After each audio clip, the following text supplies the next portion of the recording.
High. That's it. It's over. Kotoko Great Olympics failed to produce goals here at the Accra Sports Stadium. For this match, we have some problems. We play without Gama, without our left winger, Ankrah, is one of our key players. And we have to use some players adapting for the positions. And they did it very well. Some of the players, long time they are not playing, but today when they come, they did it very well with a very good team. Another team in the first half, they fight, but I think we have the control of the match. Our problem was in the last pass, because if you make good decision in the last pass, even now in the end of the game, you have two chances. As Yama was completely alone, Imoro put the ball other side. In the free kick also, we have a chance to make better, and we did not. Another good exercise there, but what was your impression on the result? I'm really disappointed that I was not able to win this game that I felt and knew I was going to win. But it's just unfortunate. But all the same, I will give thanks to the Almighty. Then I'll give thanks to my players for doing exactly what I asked them to do, because at least we've had a 1 point. Kotoko did not beat us to give us the gap should be big, but we play draw and they have 1 point. So still it sounds the same. So all we have to do is to work hard and just win our next matches that is ahead of us. All right. Thank you very much. All the best. You're welcome. All right, welcome back. Dan Kweku Yeboah here with us. Prof. Jude, Acheampong. Also, the game is over, goalless, but there were incidents that we can still talk about, which perhaps would give us an insight as to whether the two coaches were happy. We've heard from them, but let's find out if what they said actually is in line with what we saw on the pitch, especially tactically. Second half substitutions, you did say that Kotoko would likely be more offensive. Yes. They were. Yes. They almost got rewarded. Yes. Fair results, goalless. Yeah, before I go into the nitty-gritties of the game, this is my first time of being here, and I must commend Star Times for your production. Thank you. It's good and dandy. It's excellent. We have a long way to go, but production. Behind the scene, a lot of work goes into it. You've done really well. Awesome. If you look at the game, in every conceivable way, Great Olympics was the better of the two sides. No two ways about that. Kotoko had an improved game in the second half. Barreto's substitutions were impactful. That notwithstanding, generally, in totality, Olympics was the better of the two sides. They were able to possess the ball. They were more comfortable controlling the game, despite the fact that when they get to the final third, it becomes a problem. But they did very well. If you listen to the interview by the two coaches, Ano Walker, I would doff my hat to him. He's a local coach. His understanding of the game, in my estimation, is excellent. He's produced quality on the pitch of play by way of tactics. Unfortunately, he couldn't get results. Barreto had a good substitution in the second half. He did well in the second half. The first half belonged to Great Olympics. Second half substitutions, you did say that Kotoko would likely be more offensive. Yes. They were. Yes. They almost got rewarded. Yes. Almost all the players who came in the second half were better than the starters. Sarkodie in the first half was robust, but there was no creativity. Esiama came in, and almost all his runs were dangerous. Just that the delivery at the end of it couldn't yield results. So I will credit Barreto for that. His substitutions were very good. But for him to say that they were pressing all through, I was wondering the sort of game he was watching. Because you and I will testify to the fact that in the first half, they played virtually next to nothing. It was Olympics. And so for him to say that Kotoko pressed the Olympics all through, I think he was being economical with the truth. With Esiama coming on, his job basically was to attack the back forward. As any time he got the chance, running in or trying to take some shots at the back. Yes, I think he played that role perfectly well, except that his deliveries were bad. This opportunity, for instance, it should have gone straight. You see where the arrow is? that is where the ball should have gone. Should have gone straight into the net, in my estimation, either on the first post, where the first post on the left, where the first post is, or through the legs of the goalkeeper. But for whatever reason, the shot was feeble. And that could have resulted in a goal for Kumasi Asante Kotoko. He did a lot of work, but it was a super tackle from the man of the match. And pockets of those tackles were timely in that game. Now, you see Acheampong, you see him here, and he was having a full blast of the ball. But that stretched leg from Sechere So this is a match-saving... super. And for me, those tackles makes those defenders man of the match. Again, he will do another tackle. But even with the tackle, even with the outstretched leg, if he had targeted the first post, he could still have scored. But the point was from where he was the point was that he had a full blast of the ball, and he was targeting where the ball was going, where the arrow is showing. But for that stretched leg of Sechere, the ball couldn't even get to the goalkeeper.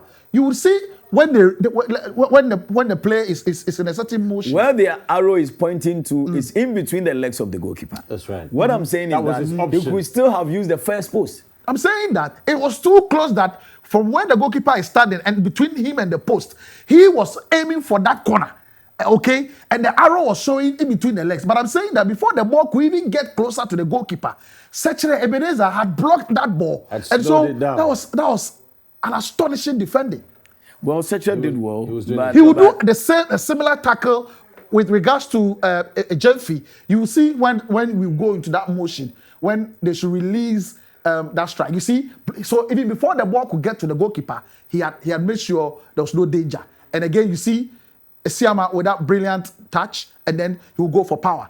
But that makes defenders man of the match. And if you are able to make such timely tackles, like 3 times or twice, in the second half where Kotoko dominated, I think probably he could stand the chance. But Sechere did well, but when it comes to total influence on the game, Ashikwe should have been the man of the match. What about this amazing run from almost a center circle? Again, the idea was to just attack and run at the defense. Now, in this instance, you remember the first goal, the first game, when Olympics scored against Kotoko. I mean, if they should take it back again, I mean, right from the center. I mean, they should hold it here. Now, wait. In the first time Kotoko played against Olympics, which they lost, in that same area was where Awako got that ball. And there were 2 Kotoko defenders, and I told you, 2 defenders was not the ideal situation. This time around, the difference here is that there are more Olympics players than Kotoko. But it's a one-on-one. Exactly. When Kotoko scored, there was Kweku Yeboah from the far end before the cross goal. Olympics scored. Yes, but this time around, I'm saying is that in that game, Kotoko, who were defending, had more men in the 18-yard box on Awako. Exactly. The same situation. But here it is one-on-one, and then 3 free players plus only 1 Kotoko attacker. Kasim in the middle could have joined this one. But as though you are buttressing your point that there should have been 1 defender for Ganil to have been there to head that ball away. But here we'll see Acheampong with that cross aiming for Vinicius. Yeah. But again, Vinicius had a clear, glaring, chance. He could have nodded home. At least should have headed on target. But the defender was faster. But yes, still, because Vinicius saw where the pass could go, he was like a quick thinker. And you could see, let them release that motion play. You see where the ball gets to and where Vinicius got in between the 2 defenders. No. Watch the run. Vinicius was expecting the far side. The ball in the air, but it didn't go the way he expected it. Exactly. That's how come the Olympics defender could clear the ball. You get it? Exactly. And in the next run, we will see Michael Vinicius this time around with a timely, wonderful cross, and then he headed out. Right. So I'm saying that with such runs from Acheampong, Kotoko really pushed Olympics to the wall in the second half. They did. And created some decent chances. The first one, Michael Vinicius couldn't get closer to the ball because of the pass. Yeah. The second time, it got closer to him and he headed wide. And I'm saying that if he had been very clinical, probably he should have headed on target at least and made goalkeeper. So you think it's the justification why the defender should be given the man of the match? No. At this point, I'm not talking about Sechere. I'm talking about the chances Kotoko created in the second half. But I was making a point. I'm worried for Olympics. In the start of the second round, Olympics have played 3 matches. They've won 1, lost 1, and drawn 1. And their matches, they seem to be losing their grip on the league title. If they really want to win, this is the time. Isn't that premature? No, wait, I'll tell you why it is not. Now, after this game. Let's look at the influence of the substitutions. Wonderful again. cross from Patrick Asma. Was it a wonderful cross? You think so? It was a tailor-made. I think the ball was too high. And he couldn't for change. Vinicius. It was too high for him. Adjust himself. Because if you look at his height, but for the fact that he's a tall player, he couldn't even has gotten his head to the ball. It was too high. It could have been better dealt with by the crosser of the ball. Where I want to disagree a little bit on yours is that the cross came in, he had a yard of space to really even jump before the ball came, to adjust himself very well. So by the time he gets down, he could have, got closer to the ball. No, that won't work. That is another option. I think but Dan's ask point yourself, is that the ball was so high. Yeah, he's a very tall player. He's the tallest player on the pitch. Okay, let's see. Before the ball was kicked, how many players could hang in the air and wait for the ball apart from Messi? Exactly, so the technique was wrong. Guys, could we also not say that if perhaps he had looked up, he would have seen an incoming at this point, he's looking at Asma and looked and taken he could have left the ball for the oncoming player. Yeah, at this point, Vinicius is looking at Asma. I get it. What you are saying is that if Vinicius had communicated well with the oncoming player, he could have done it, and then the oncoming player, Acheampong was the one exactly could have probably gotten Kotoko a goal. Who knows? But I disagree with Jude that he is afraid of how Oli is losing grip of the title. Yes, they are. You know what?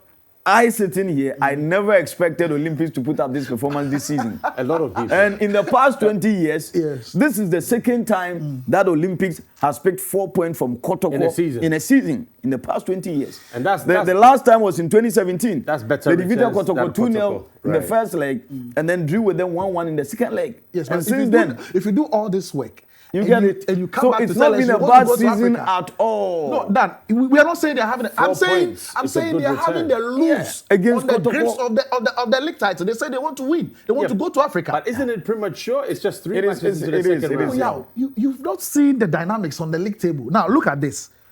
Olympics lies second. The next game for Olympics is going to Cape Coast to face the Bushwan Dwarfs.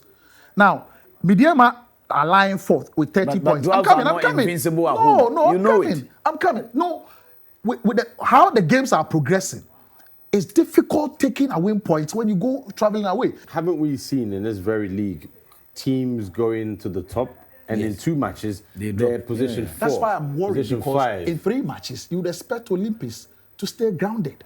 You expect the performance that they exhibited in the first round. You expect them to be winning and to be drawing at least. Which other team has been able to put up positive performances in the second round, apart from Kotoko? Let's say, and those relegation threatening clubs. Midiama has lost 1, they've won 1. Folk have lost 2. Have won 2 and lost 1. That is good. Again, you can't really say based on this draw that you can blame Olympics for losing to Legon Cities. But for this game, they've given a good account of themselves. You can't blame them from the league leaders. No. They've really done well. Like I said again, if you look at they shouldn't have faulted against Legon Cities. That I agree with you. Yes. But for this game, Olympics have given a good account of themselves. Honestly, because they've taken 4 points from Kotoko. That's where you are coming from. And not only Kotoko, but they are the league leaders. Right. It is not like the name Kotoko, but they are the league leaders. But you agree with me, the performance of Kotoko does not show they are invincible. And Kotoko, even if you watch against Berekum Chelsea, who they won, they knew they could have lost that game. No, but picking guys, let's 4 out of a possible 6 from them. Let's come back and look at this technique by Awaku. I mean, the wall was well positioned, but he managed to lift it just above them. It tells you about the technicality of Awaku. Kotoko had several free kicks in advantageous positions, but the delivery was so poor. The least said about them, the better. But if you look at how he took this free kick, it tells you that the guy is technically gifted. No wonder he's in the Black Stars team and he's a former World Cup winner. Exactly. And he had scored from such similar position. This one a little bit too wide. But, of course, free kick takers, has been a bane in our league. I mean, we don't see a lot of free kicks being scored or being utilized. Kotoko, experimented on a training, free Something kick you could clearly see. Yes, but it didn't work well. Practice at training. Exactly. So I'm saying that free kick itself has been a problem in the Ghana Premier League, where we don't have the expertise players who can come in and fire at home. But our coach has been exceptional. I mean, he did well. He bended it well. Only that it didn't come down when it was expected to come down. Absolutely. And also, if you look at the chances that were created by Olympics in the second half, they themselves were not looking as sharp as they should be. Well, in the second half, things changed. Let's be honest. The Kotoko substitutions changed the dynamics of the game. They didn't have absolute control like they did in the first half. And that's how come the chances they created were that few. But even with the few chances they created, if they had dealt with them well, they could still have gotten a goal. For instance, that effort by Ashikwe on the adjacent to the penalty spot, he laid the ball back to Awako. And Awako, knowing that he was not standing in a very good position, also laid it back. The final delivery, I've forgotten the player who took the shot, but it was a poor one. They didn't do bad, honestly. They didn't do bad. But I'm happy for Mariano Barreto. In his 3 games, unbeaten. He's still unbeaten. 7 out of 9. But no goals conceded.